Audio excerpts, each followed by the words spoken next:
So we'll wait. So I see Sister Susan. Great. Good morning to you, ma'am.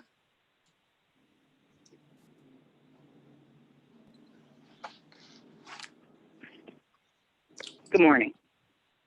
Hey. All right. It is 9:30. This is August 22nd. We are still looking at our lesson. Quarterly is entitled Making Friends for God. Making Friends for God. We're on lesson number 8 today. Lesson number 8 is talking about ministering like Jesus. Ministering like Jesus. And it should be a good lesson. Looking forward to participating. I see Sister Grace just logged on as well. Good morning to you, sister. Good morning. So let us start our lesson with prayer. If you don't mind bowing your heads with me.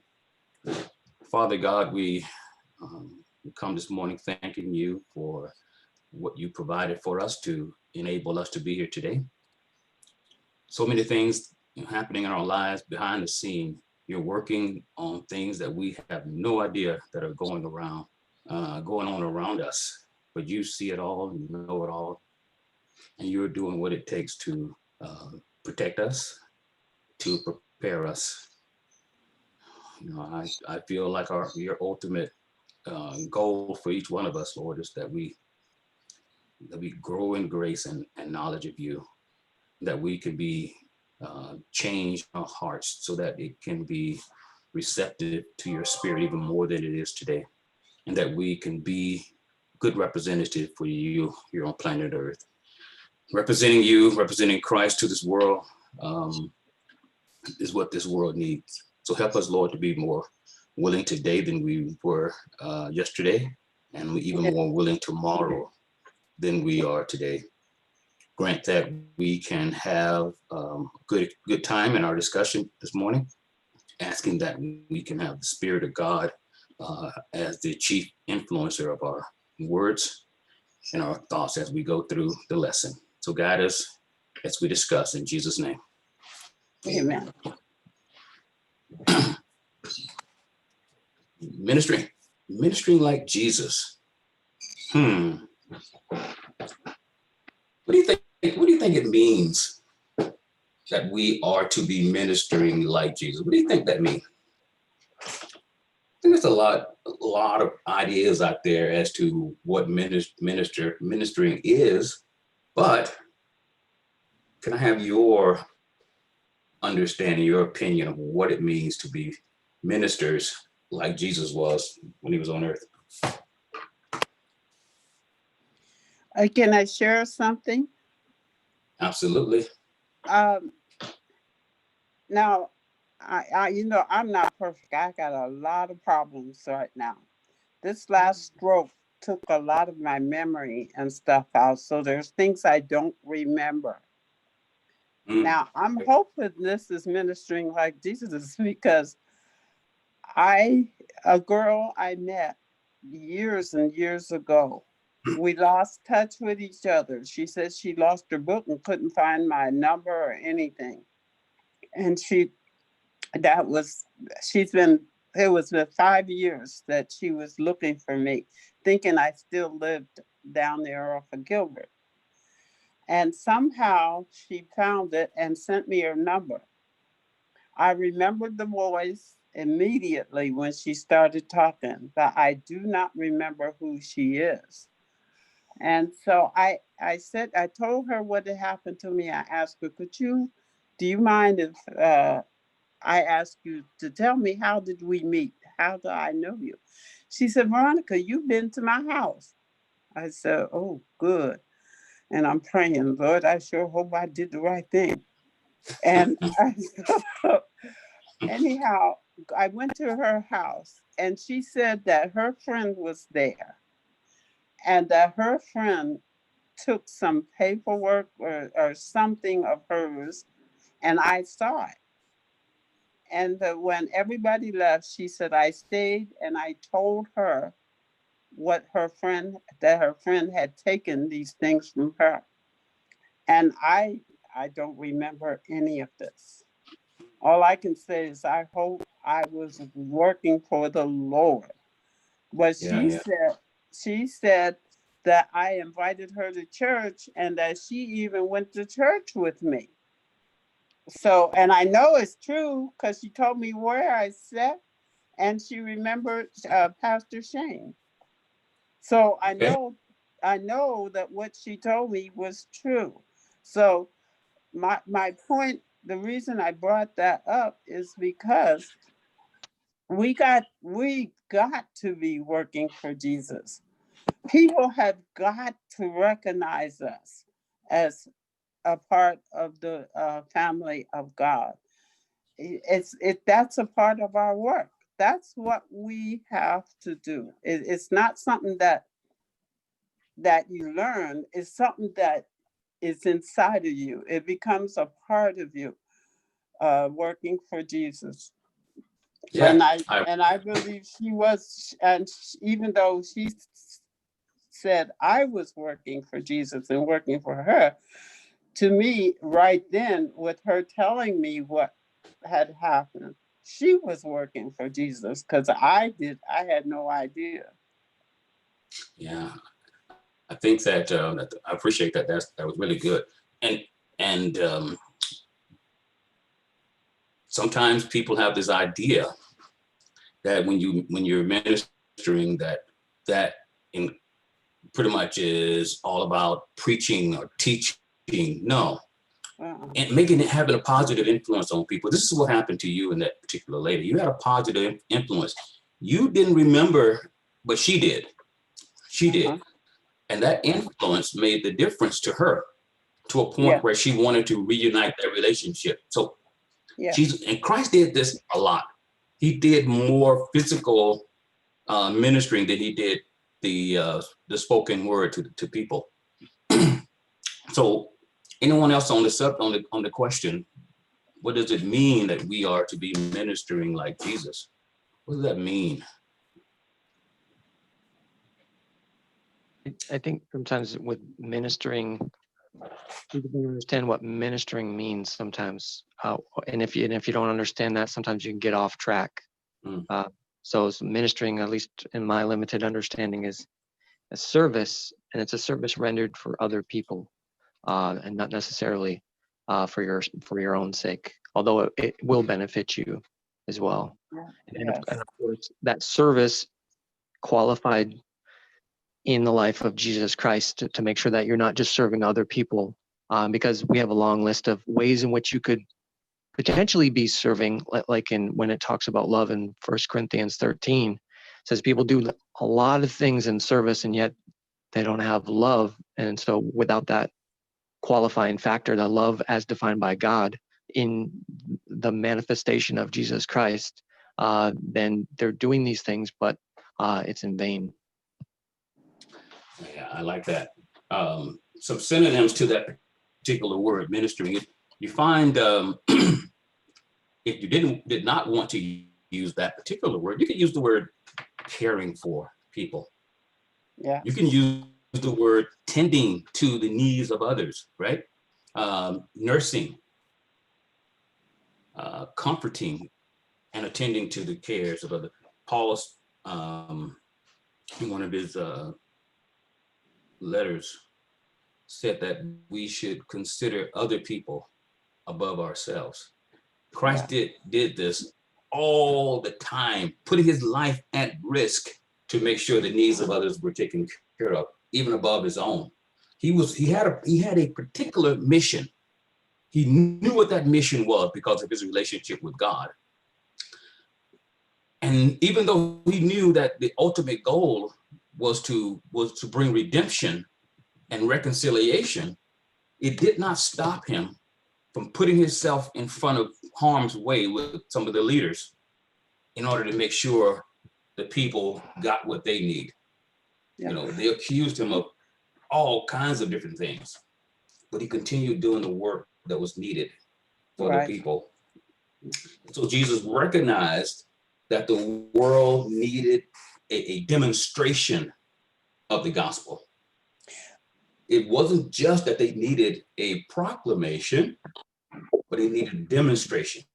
You know, we need to be that that witness, that evidence of what God is to the world. I don't So- know. I don't know if I told you, but the girl that was my friend was stealing from her, and she didn't know. And she said I came and told her. I don't remember any of this, but she said I came and told her and saved her by telling her. I really saved her a problem. I think Yeah.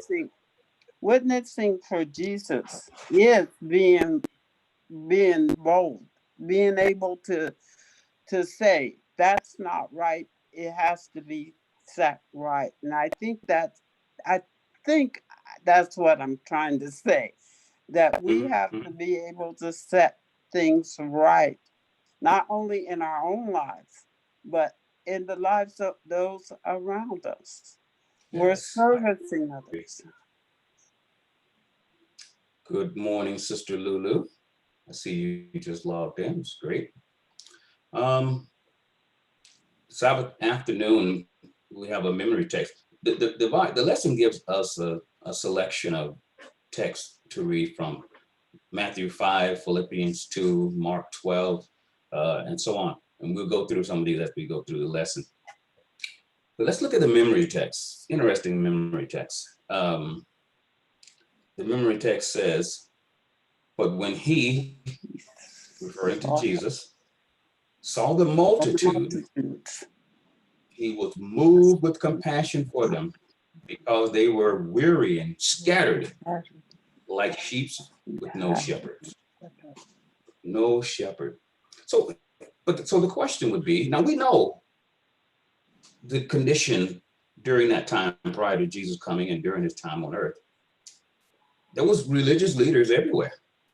They had synagogues, they had the Sanhedrin group, they had the Pharisees and Sadducees, they had a lot of different groups. So the question is, why would Jesus, why do the writers say that they were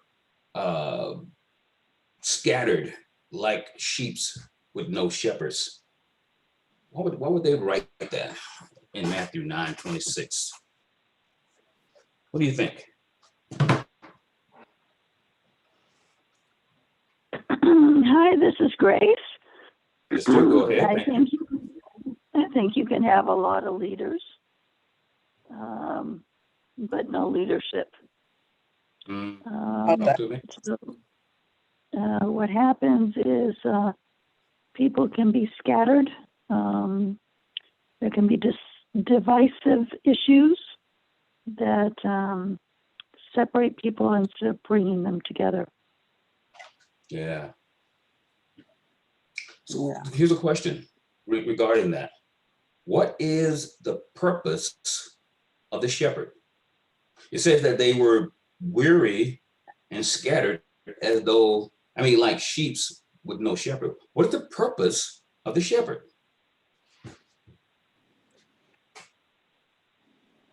The purpose of a shepherd is to bring them together. They're together in unity. Okay, that's one. Okay, another purpose of the shepherd. He's keeping them together. He's keeping them safe. He's keeping them in like a pasture where they can provide for their needs without having to kind of wander away. Keeping them secure so they're not all stressed out and I don't know, just providing for all the needs. And in order to provide for those needs, they have to stay fairly close because at least in the human perspective, a shepherd can only see so far, you know?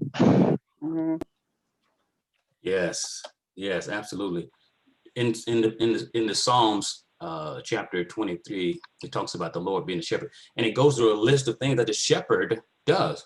And one of the primary things, along with what you just said about the protection and keeping them safe, he provides food for Right. them. To keep that particular flock nourished was very important to the shepherd as well.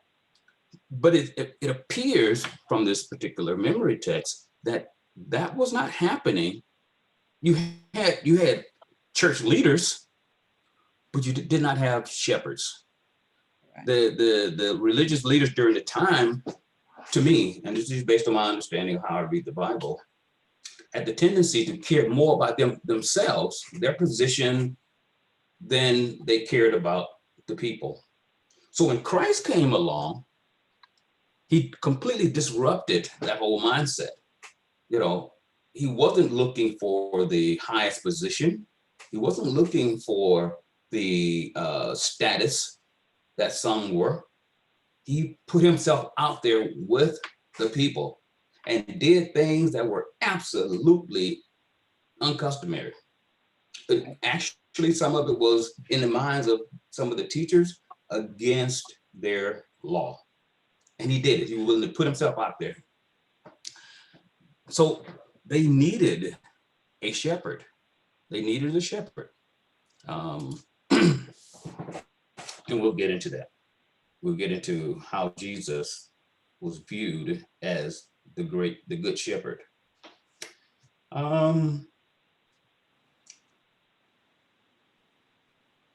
In the Sabbath afternoon lesson, and again, feel free to bring up any part of the lesson that you want, because I may not hit some of the things that you want to talk about. But if you see it here, bring it up. Because as I go through the lesson, I look for particular things that I want to bring out. Not that what I think is more important than what anyone else might, but this is what I don't think I can touch everything in the lesson, but I can touch a lot of it. So, but I do like this quote in here, taken from the book, Ministry of Healing. This is in the last paragraph on Sabbath lesson. It says that because as people saw his genuine concern, they were open to the spiritual truth that he taught. And then it goes into the quote here.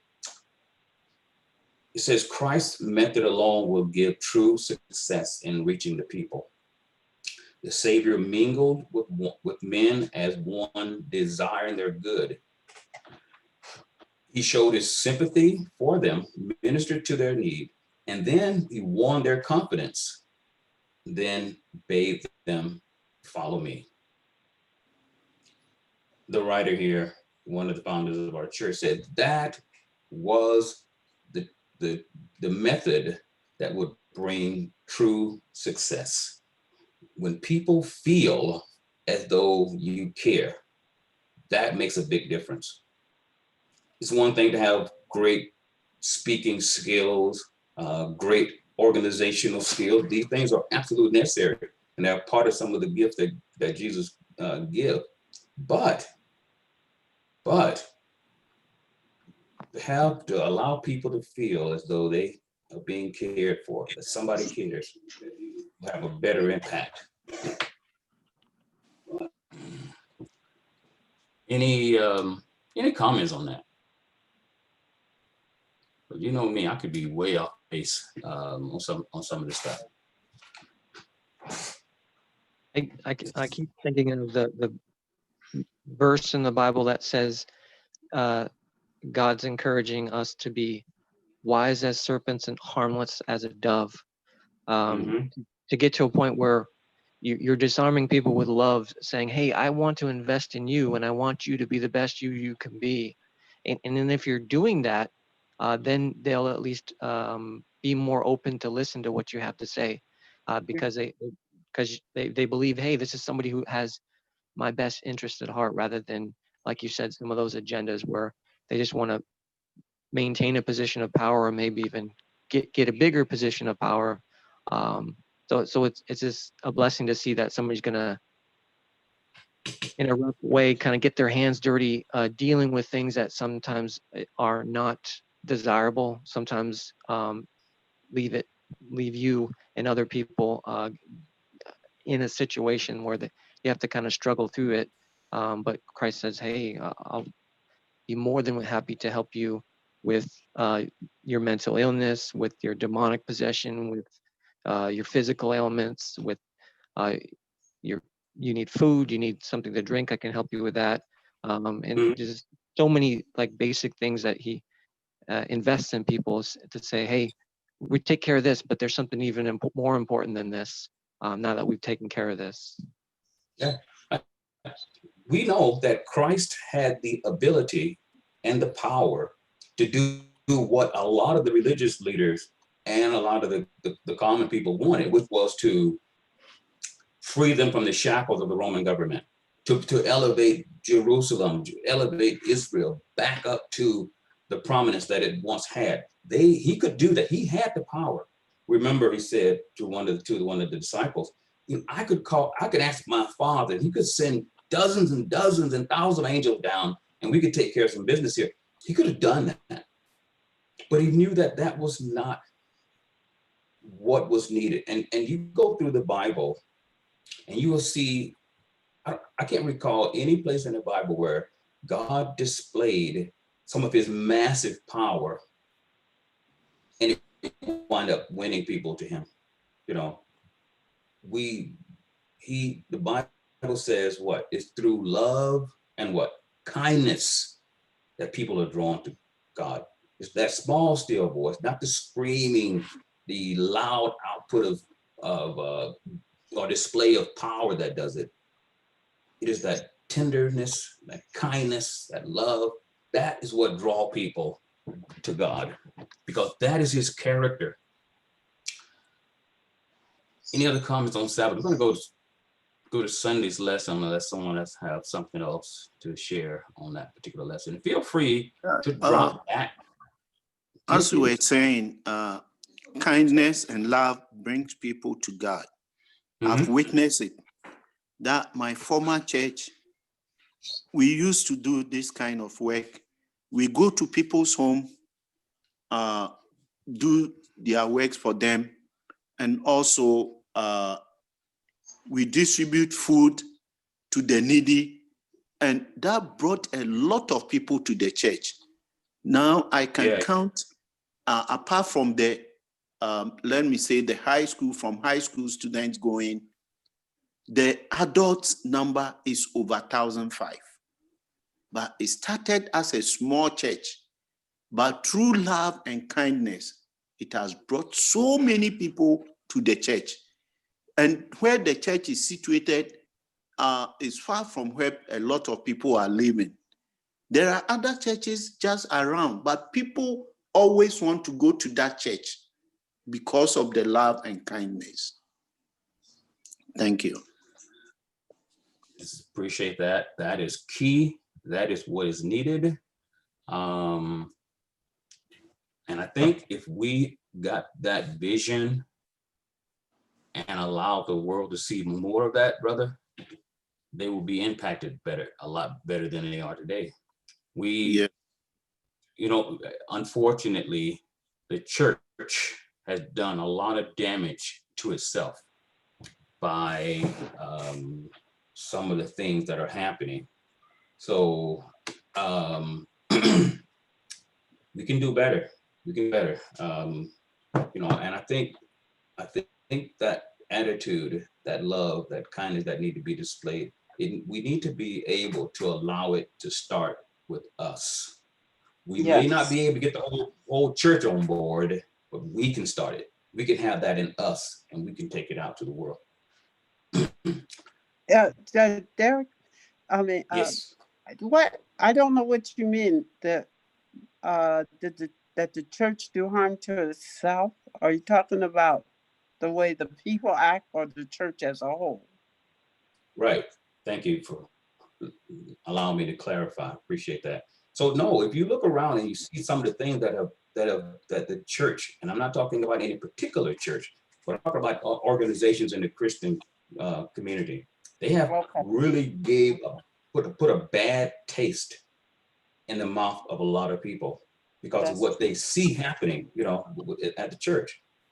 And because of that, and we know that this is the attack of the enemy doing this to the church, but yet it is still happening.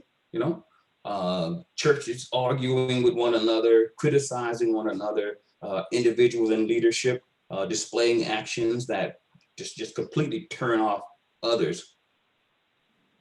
Yeah. This is not a good thing. Has not just started happening in our lifetime. It's been going on since the beginning. Yeah.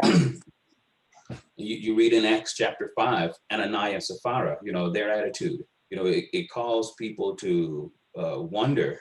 And you see throughout the generation of the church, action that have pushed people away rather than drawing them in. And we can do better. We can do better. And I hope that, and maybe as we're going through this pandemic now, we can take this time to reflect on what we as an individual or us as a congregation at Chandler Church can do better than we've done in the past, right? We can try to improve our status in our own community, outside of our community. We've had enough time to think about this. We've been gone from church for several months now. Yes. So we should help one another to reflect more. And these lessons are good for that. If we take them to heart and utilize the information that God is sharing with us through these lessons and whatever else we're studying during our time away from church. So I want to talk about Sunday's lesson, Jesus's attitude toward people. It says, so I believe this was Mark Finley putting out this quarterly, right? He was the head contributor to this one. The last one he put out, he had so many good points. He's a really, really sharp brother, I believe. Knowledgeable and had a lot of experience too. And I like how you put these lessons together. But it starts out in Sunday's lesson, August 16. It says Jesus always looked for the good in others. He drew out the best in them. One of the criticisms and the religious leaders of the day had with Jesus was that he received sinners and ate with them. That was one of their biggest concerns. What are you doing? You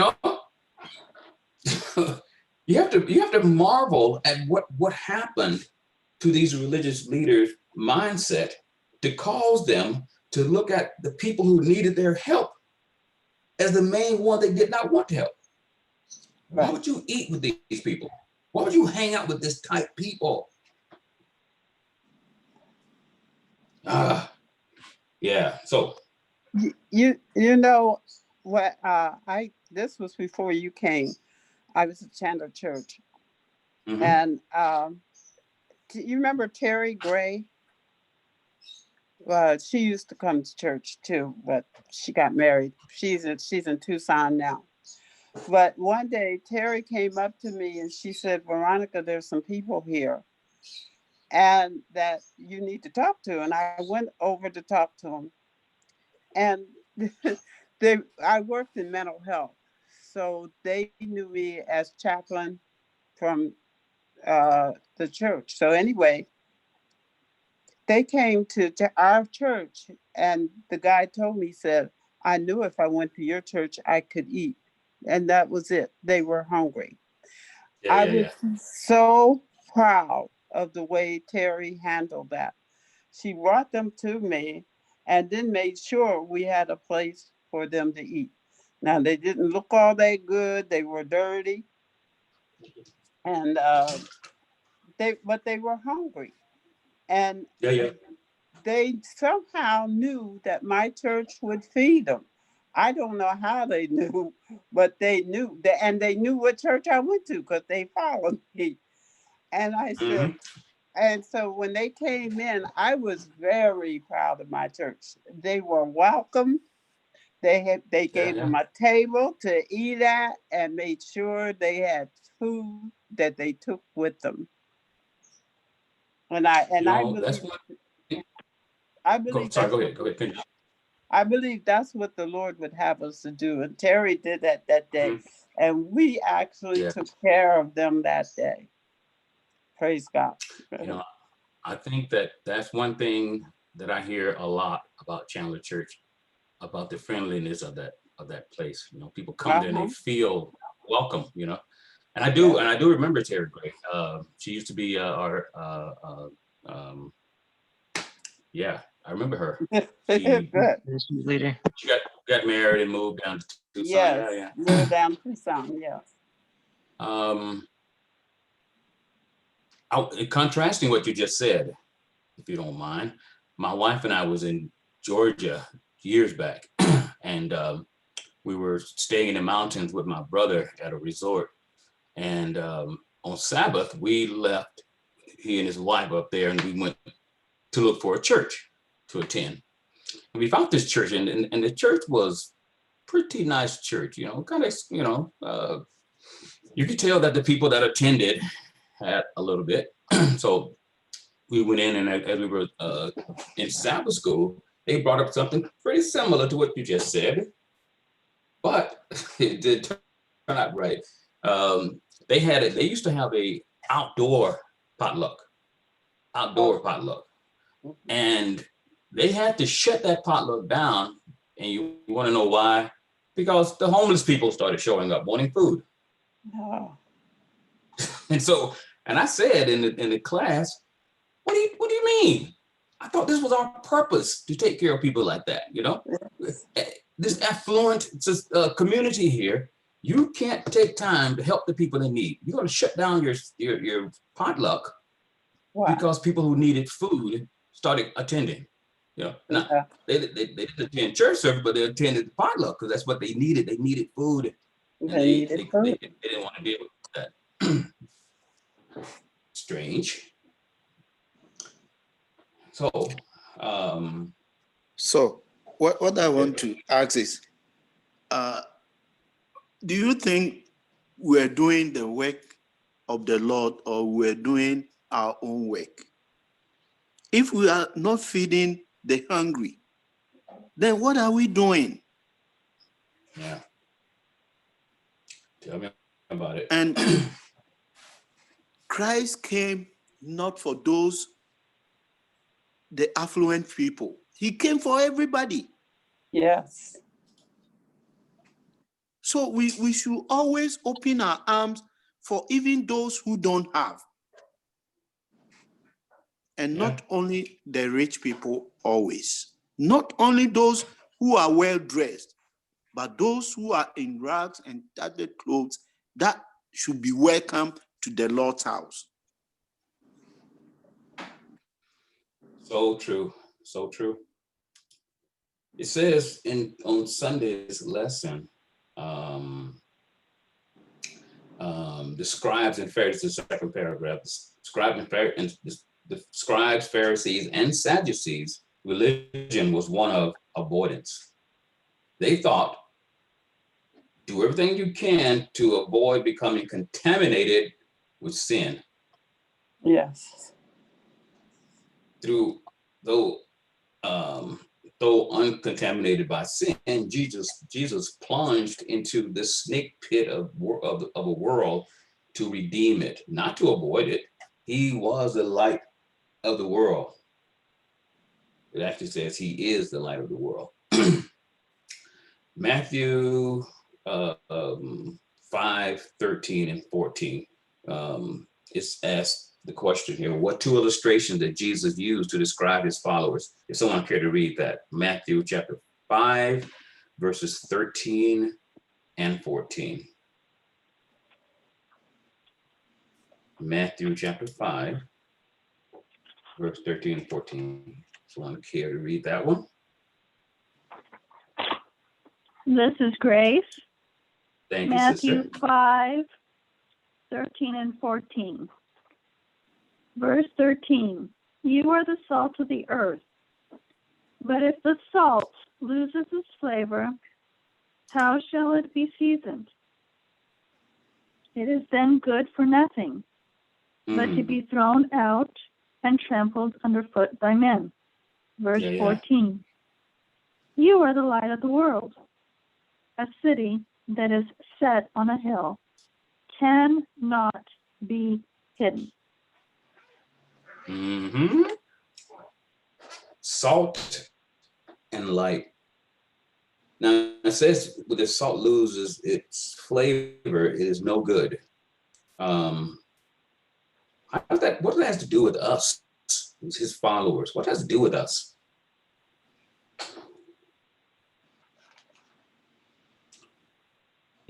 I was reading this and oh, go ahead, Grace. I just wanted to go back to what Derek had said about the religion of the Pharisees was to avoid getting contaminated with sin. And one of the new thoughts that I had this week is the best way to avoid being contaminated with the sin of selfishness and covetousness, which is the root of, as far as I'm concerned, of the root of so many other sins, is to minister like Jesus. So it is protection. It is protection from sin if you minister like Jesus did. Mm-hmm. Yeah, yeah. Selflessness. Brother Robert, you got a comment? Oh yeah, I like what you're saying about that. I think it's an easy trap to fall into. Like selfishness wants us to come up with the solutions ourselves rather than trusting in God, you know, and letting go of self.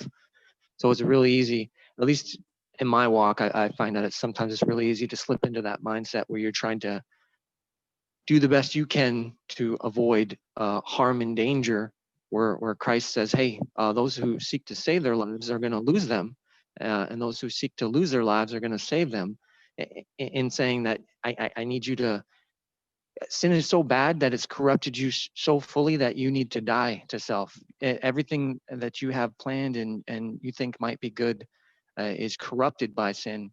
So I need you to let that all go and let me help you. Let me help you do what you couldn't think up yourself without contaminating it.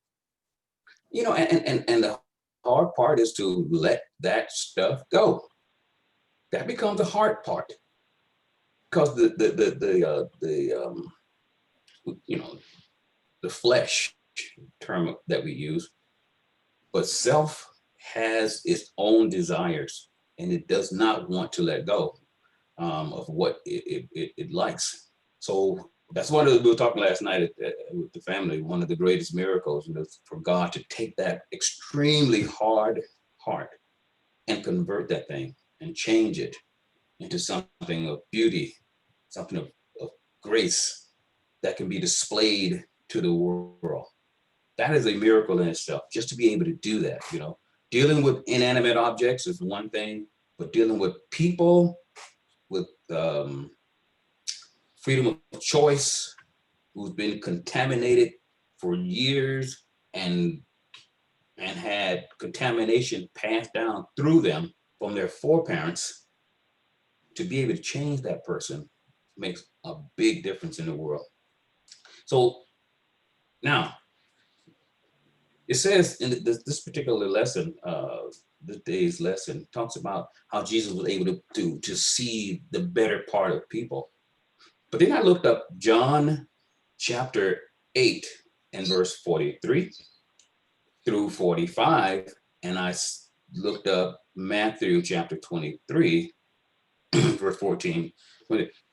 And Jesus said some things that were not as nice as some people would probably like him to say. And this is, but he said it for a reason. And I want to share this, and you tell me what do you think the reason was for Jesus saying this? And he didn't say it in private. He was out in the open saying this to people. In John chapter 43, he was talking to the religious leaders. He said, "Why do you not understand my speech? Even because you cannot hear my words. You are of your father, the devil, and the lust of your father you will do. He was a murderer from the beginning and abode not in the truth, because there's no truth in him. When he speaks a lie, he speaks of his own, because he is a lie and the father of it. And because I tell you the truth, you believe me not. Implying here that you are of your father, the devil. You act just like him. So what are you saying about speaking a lie? This is what you guys do. Why would he say that? And then in Matthew, talking to religious leaders again, he said, woe unto you, preachers, teachers of the law and Pharisees, you hypocrites. You shut up the kingdom of heaven in men's face. You yourself do not enter and will not allow those who enter who are trying to. You snakes, you brood of vipers, how will you escape being condemned to hell? Now, was that looking out for the best, looking out at the good of people? Yes, Why would he say it that? definitely was. Talk to me, What sis. happens is Christ was being very salty with his comments. He was just trying to elicit a thirst in them for something better. And sometimes you can do that by being kind to a person, but sometimes you can do it by just being honest about their situation. Yeah. And he knew that. He knew that what he said that day would not be received by some, but others would be positively affected by it. So he wasn't looking out necessarily for the good in them, but he was looking out for the good he could bring out of them, right? Because he knew that deep down, the Spirit of God can work on anybody's heart, period. Anyone that would allow him to. But he knew that some would be repulsed by what he said, but some would not. And then you had the people around that area listening to the conversation.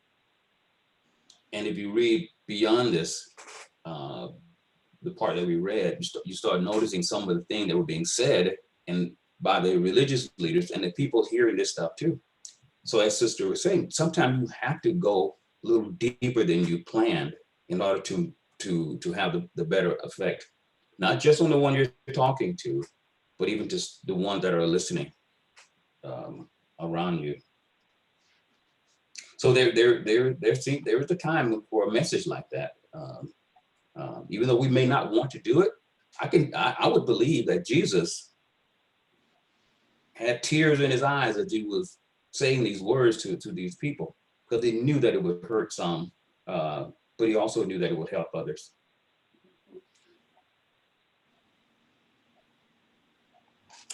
Sometimes depending on the situation, you can only warn some people so many times. And I say this coming from a stubborn personality that I have.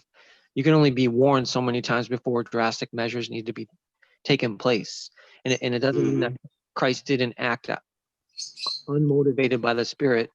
He prayed, just like the Bible gives us plenty of texts to show that he asked for God's guidance every single day. And this is where the Spirit was leading him, like you said, to not only help people who were looking on thinking, wait a minute, this guy is giving us things that were never given before, but at the same time, there seems to be a little bit of friction with the leadership that we depended on. And at some points, if we do anything too controversial, we'll be cast out of being able to fellowship and to do the services that are just so ingrained in our culture. So in doing this, sometimes God's got to say things to shake us up, get us to a point where we're going to think about it more rather than just trusting in stuff that's just not going to help you, and it's ultimately going to lead you to destruction. Yeah. I mean, God does what is needed in all cases. He does what is needed. We may not appreciate it at the time, but once the work is done in our hearts, in our lives, we look back and we reflect back on what happened. And we can see the purpose in the action. Sometimes I'm telling you, we just can't see it when we need to. On Monday's lesson, Jesus' treatment of people. So the lesson in Matthew 8, the lesson asks that we read verses 5 through 12. But I wanted to read 5 through 10. But I wanted to read there's two different stories right at the beginning of the lesson. Matthew writes about two, and I'll just tell you what they are real quick, just for the sake of time. So the first story was about some lepers that Jesus healed. They asked, if you want to, you can heal us. The next one in 5 through 10 is about the centurion that came to Jesus. What is the similarity, and why do you think these two lessons were put right next to these two stories put right next to each other? What is the similarity between the two as it relates to the people Jesus was dealing with there? The lepers and the centurion.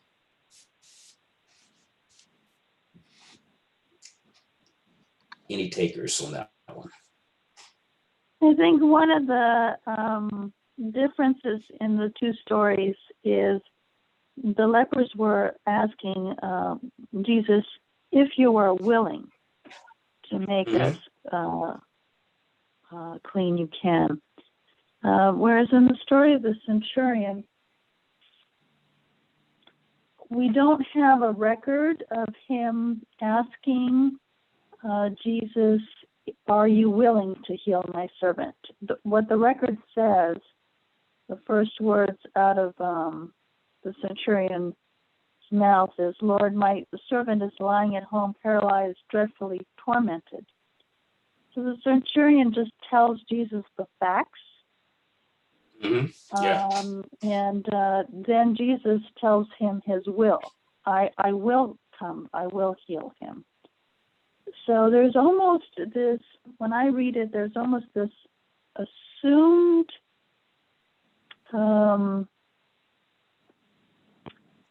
assumption on the part of the centurion that Jesus does want to heal. Okay, I like that. And so that's what I thought. Unlike Jairus, the religious leader, he asked, please come to my house and heal. The centurion did not say, come to my house to heal. You know, but as far as how these two groups were perceived by the religious teachings of that day, what were the two similarities between the two as far as how they were perceived by the religious teaching? And I'll just tell you what I got from this. These two classes of people, lepers and Romans, were the people that you were told do not have anything to do with these. They're unclean. They're Gentiles and they're lepers. Don't have anything to do with them. You can imagine when Jesus stopped, he did this multiple times, stopped and paid attention to the lepers. Not only did he pay attention to the lepers, this guy had the nerve to actually touch the lepers. Not in this particular story, but in another one, he had nerve to touch the lepers. You did not do that during that time. It's, you know, we can look at today with this pandemic, you know, don't go to this person's house. They may have COVID, you know, don't touch these people. They may have COVID. Back then, lepers were untouchables. You do not touch these people. And the same thing with the Gentiles. You do not touch, you have anything to do with the Gentiles. They are people that cannot be saved.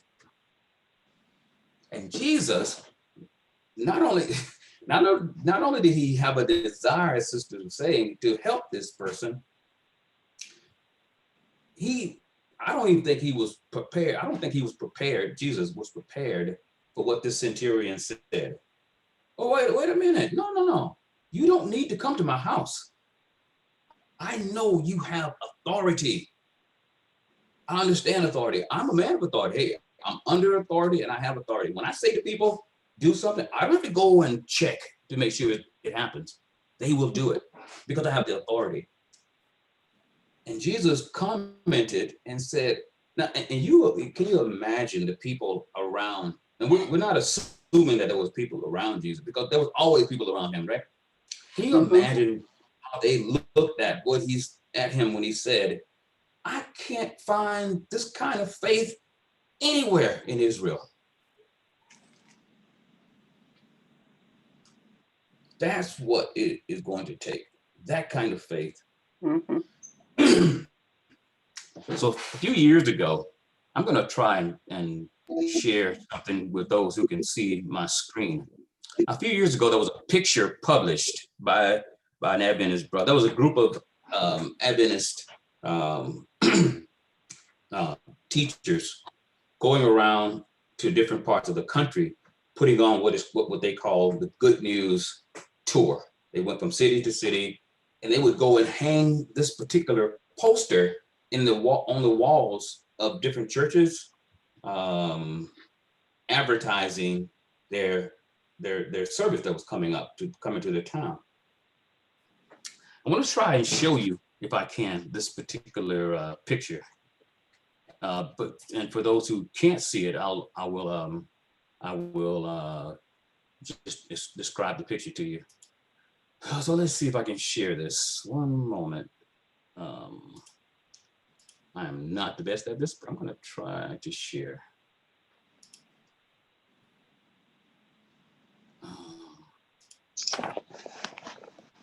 So let me know if you see this. Oh, Can you see this? yeah, I see it. This was put out. Let me describe it to those who can't see it. So this was put out back in. This is not long after 2011 September 2001 September 11. It's not long after that, right? These brethren. This is a picture of Angela Merkel of Germany. The Prime Minister of England, Blair. This is the third person in the picture is Kofi Annan, who was the head of the United Nations. The fourth person in the picture is Osama bin Laden. Then you have George Bush. Then you have the Prime Minister of England, and then you have the king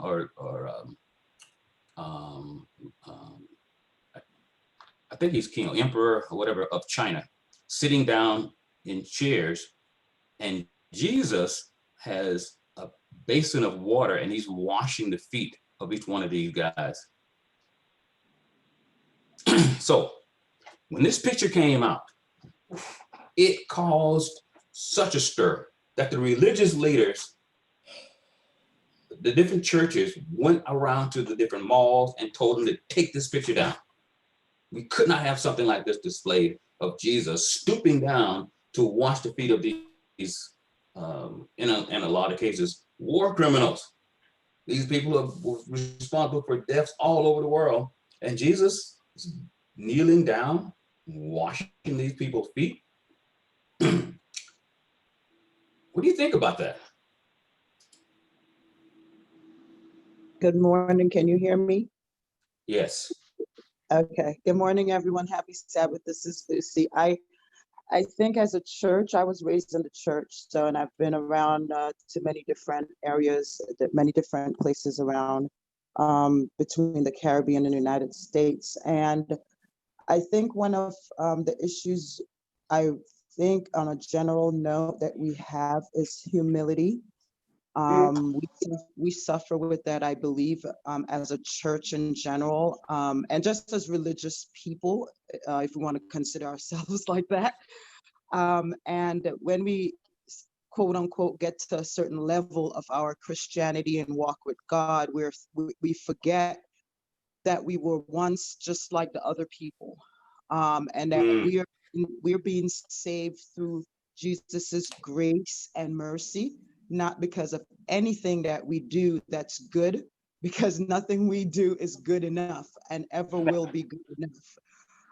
And because of that, because you have, and we have a tendency of comparing sin And there's, if you're a liar, you steal, you cheat, whatever, disobey your parents, it's all sin. And we tend to want to put sin in boxes or categories, level 1, 2, 3, etc. Whereas they're all sin regardless of what it is.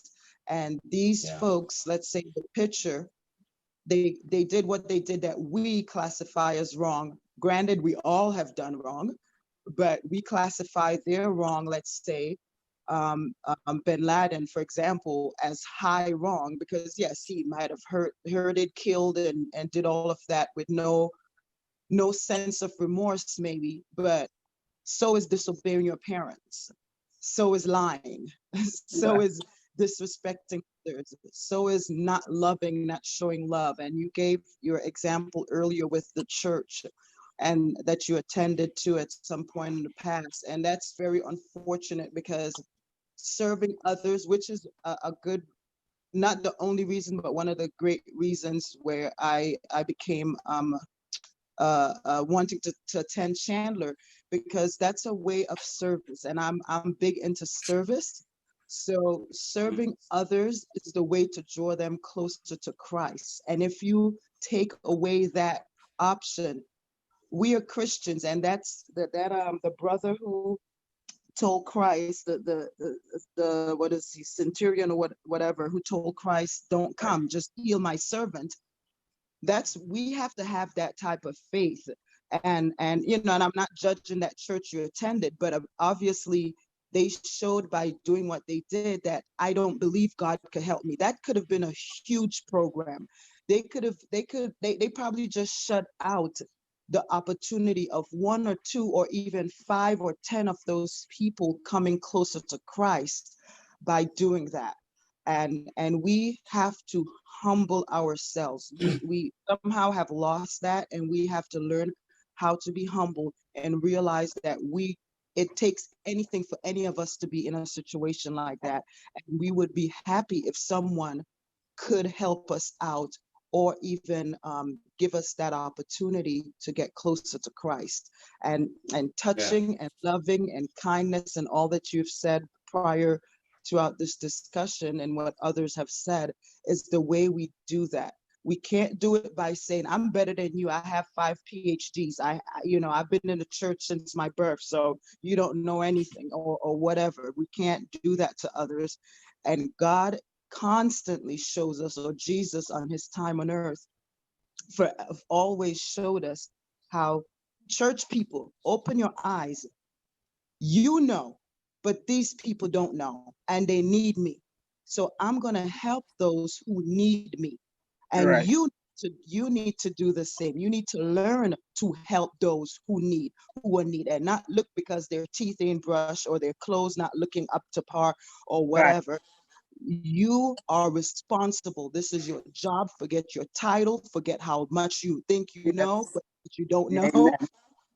And just help those who are in need. And I think that's part of our religion on a whole, where we have fallen short on many occasions. Thank you. Yes. Yeah, well, thank you, sis. That was good. I want to read, if you don't mind. This is pretty short.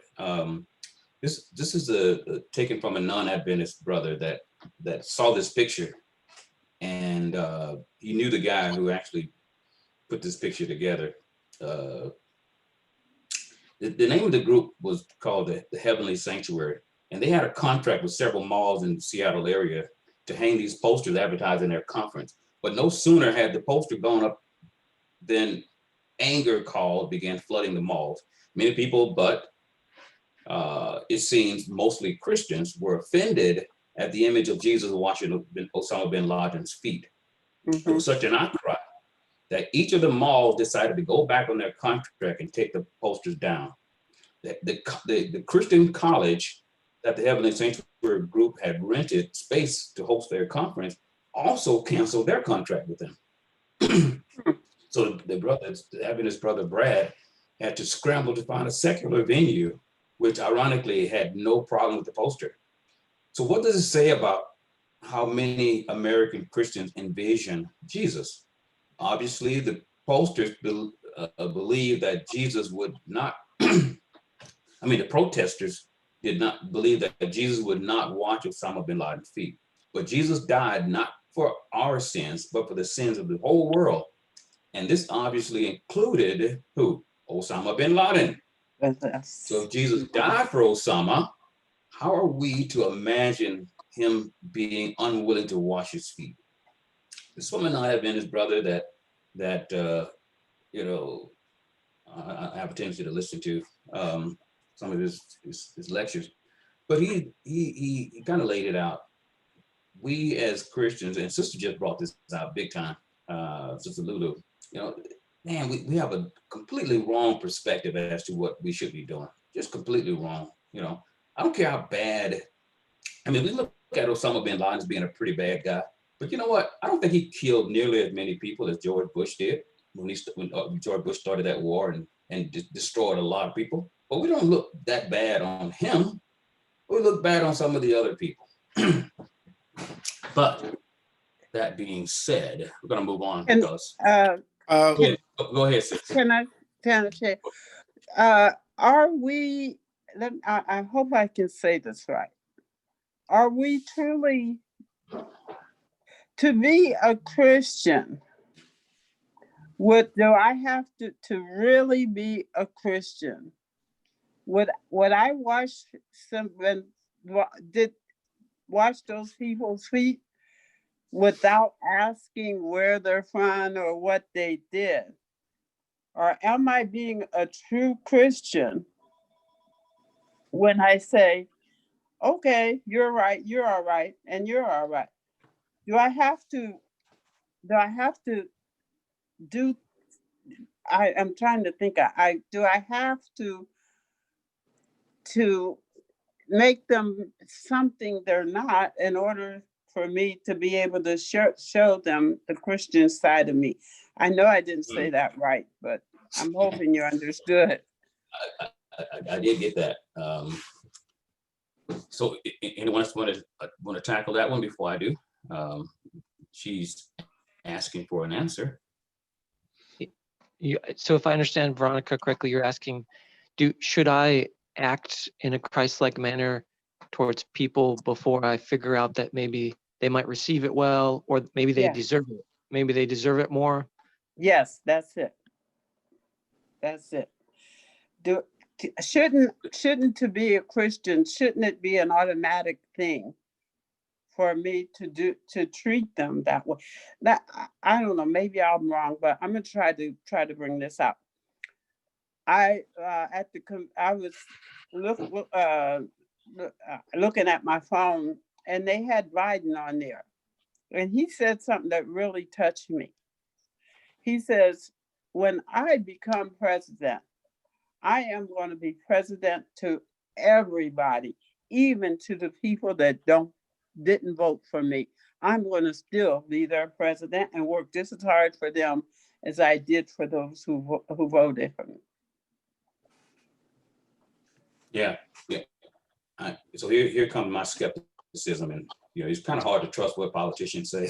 They talk a lot. Yeah, I mean, I just like what the concept is good. Don't get me wrong. I don't have a problem with what was said.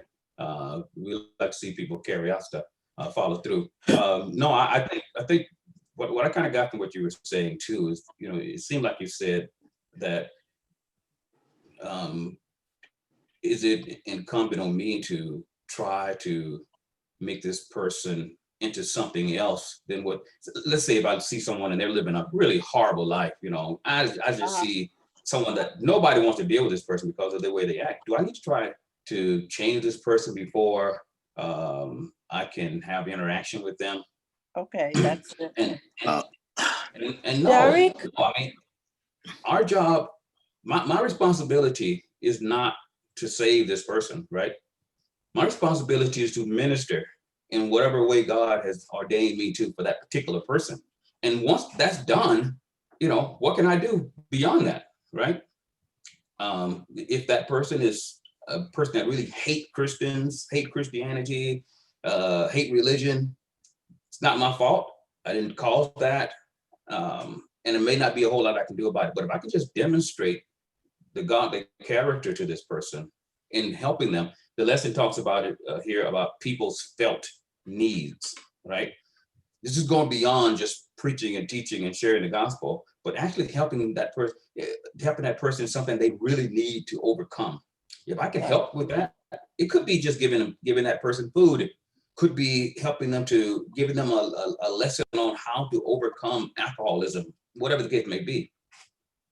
And once I've done my part, it's like one person plant, another person comes and waters, but God ultimately make that crop grow, So Derek, yes, ma'am. I just want to said, a little bit more on what Sister Veronica said. If we could just try to get out regardless of what, sometime in your heart, you remember that this person did this or that person did that. When we're ministering to them, we're just to be open-minded and don't even think of what happened or what should have happened. Just be open-minded, be Christian-minded, and forget everything that happened.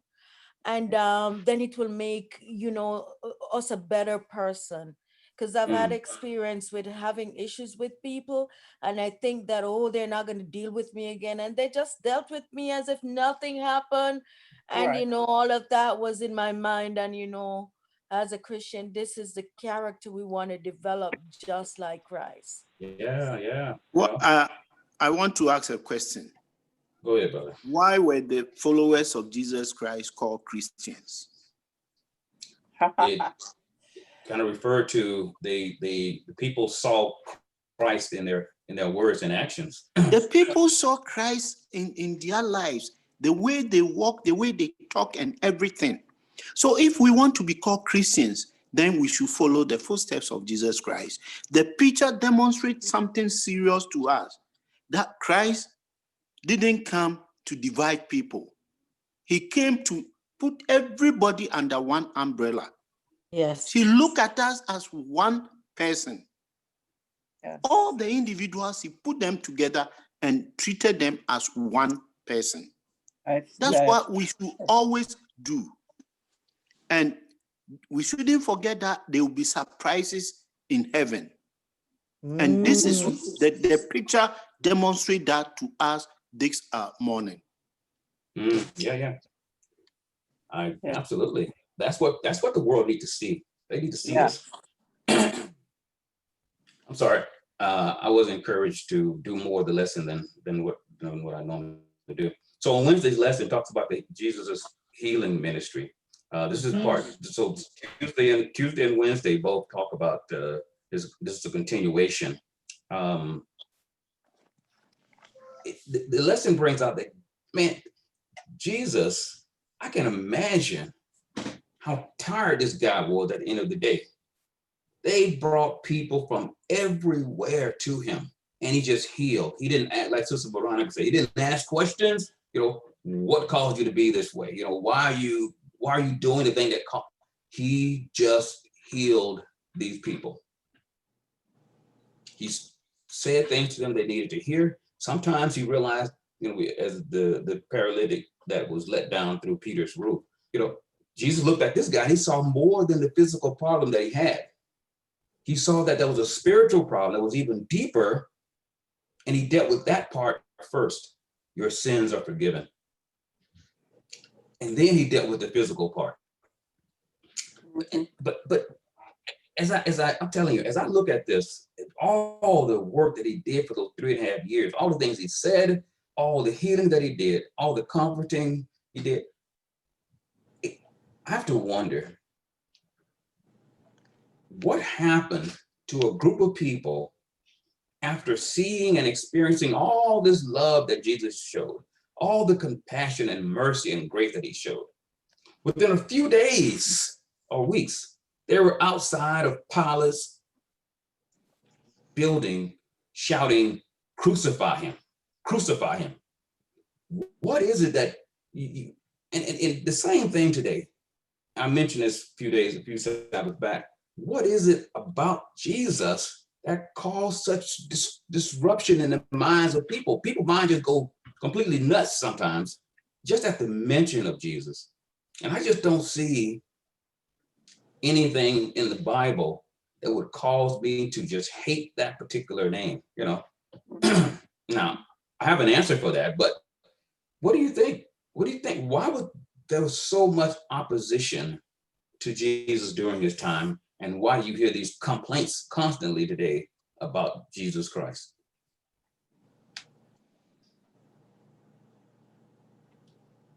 Brother, I And the feel like Bible says, go ahead, I sis. want to modernize it a little bit. I think we are selfish, and if we look at it in our time, we're looking at, if this man does all of this and all these people start following him, he will be in charge. He'll open up a kingdom. He will, if we use our modern day, he'll be the leader. He'll be the head of that country or that environment or the area in which they live, and everybody will follow him. And all of a sudden, our rules that we placed, the rules that are outside of the Ten Commandments that we placed, dress this way, walk this way, look this way. These are the rules that we created for people to follow, so to speak, that will no longer stand, and people will have to follow him. He'll be in charge. But we've been here from their perspective. We've been here. Who is he to come about and he got all these friends and all these people following him? Who are you? And even though they did see him do miracles, we still have to remember there were some people who thought the miracles were done through the devil. So they didn't necessarily all believe and agree that he was doing this from Christ, even though they walked with him every day.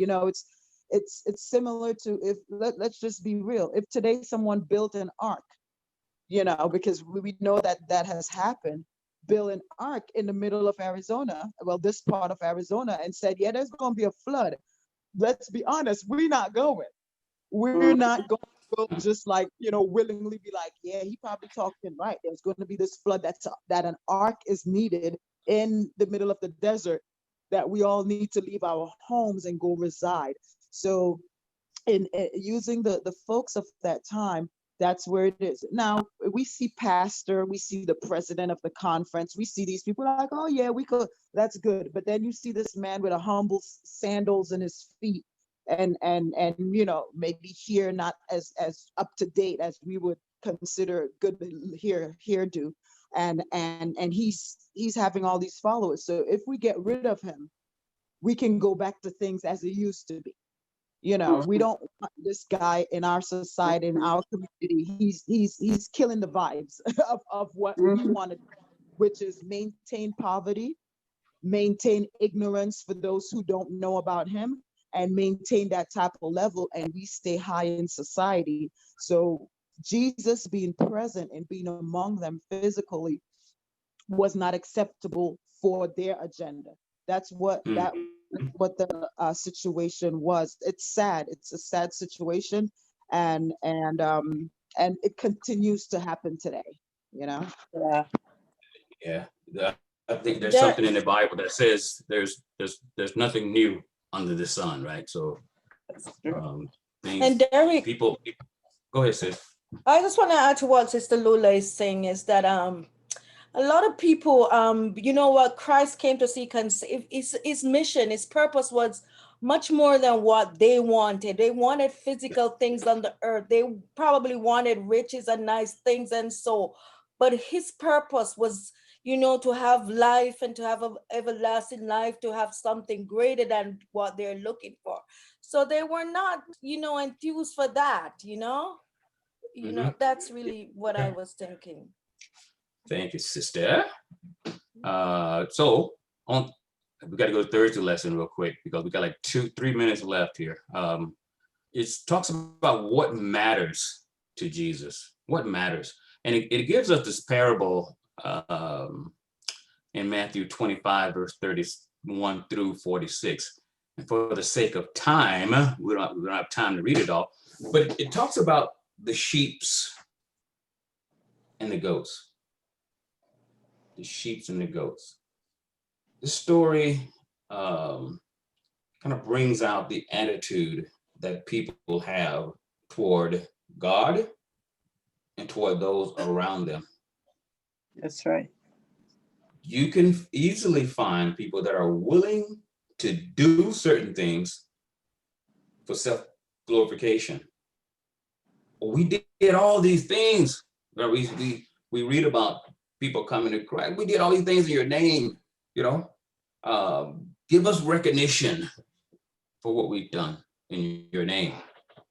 We find people in this particular story that had people coming to them asking for their felt need to be satisfied, and they wouldn't do it. They wouldn't do it. Reminds me of the story of the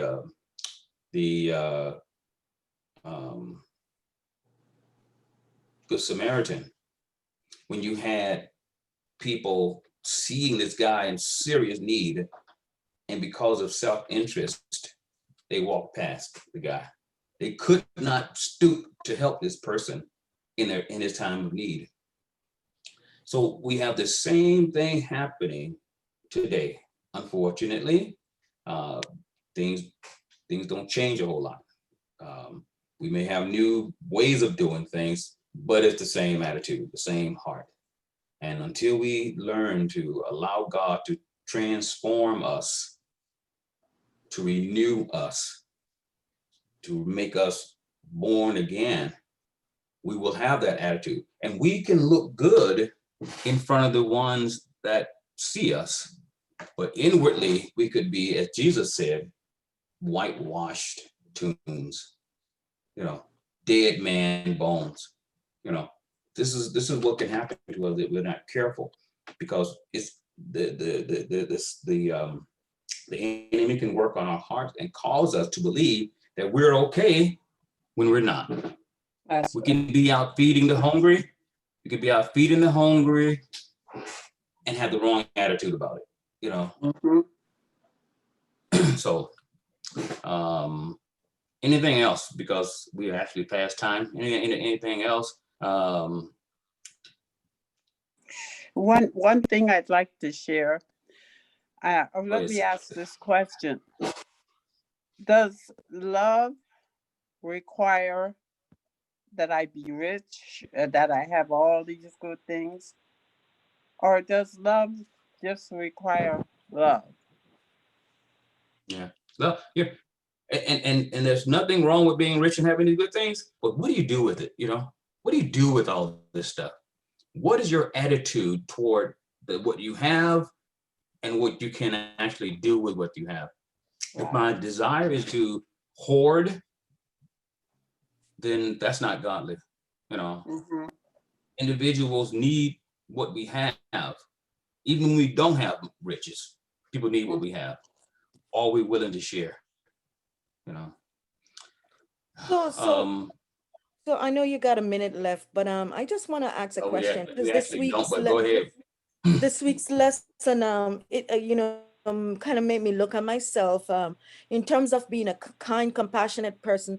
Yet I'm the person being taken for granted and be treated and being thought of as being stupid. You're stupid. You're a fool. And I always wonder, how do we differentiate the character of Christ of being loving, compassionate, and kind as to how you're being treated, as a fool sometimes when you exhibit some of these things. Yeah. We can answer that, but let me just say this real quick. So when we are, I don't know if you guys knew this or not, but when we're having our discussion, we are also on YouTube. Okay, so others have opportunity to hear us. Not that we've said anything wrong, but point is, I think Chandler Media Ministry kind of stop our discussion at a certain time. So I think right now we're off YouTube, but it doesn't stop Zoom from going on. So we can talk, but the broadcast is ended because we're preparing for worship time, right? Yes. But so we probably need to be getting off and getting ready for worship. But I do want to address Sister's question. If somebody else want to address it too, that's fine. But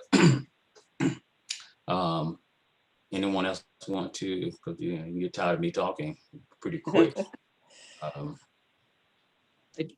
Jesus warns us. He's pretty, and this is the good thing about him. It says we have to take up our cross and follow him.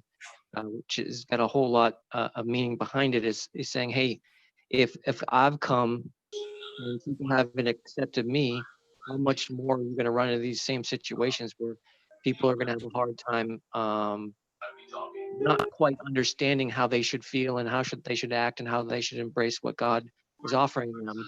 And if you're coming as a messenger of God, sometimes you have to deal with that punishment and that poisonous stuff coming at you.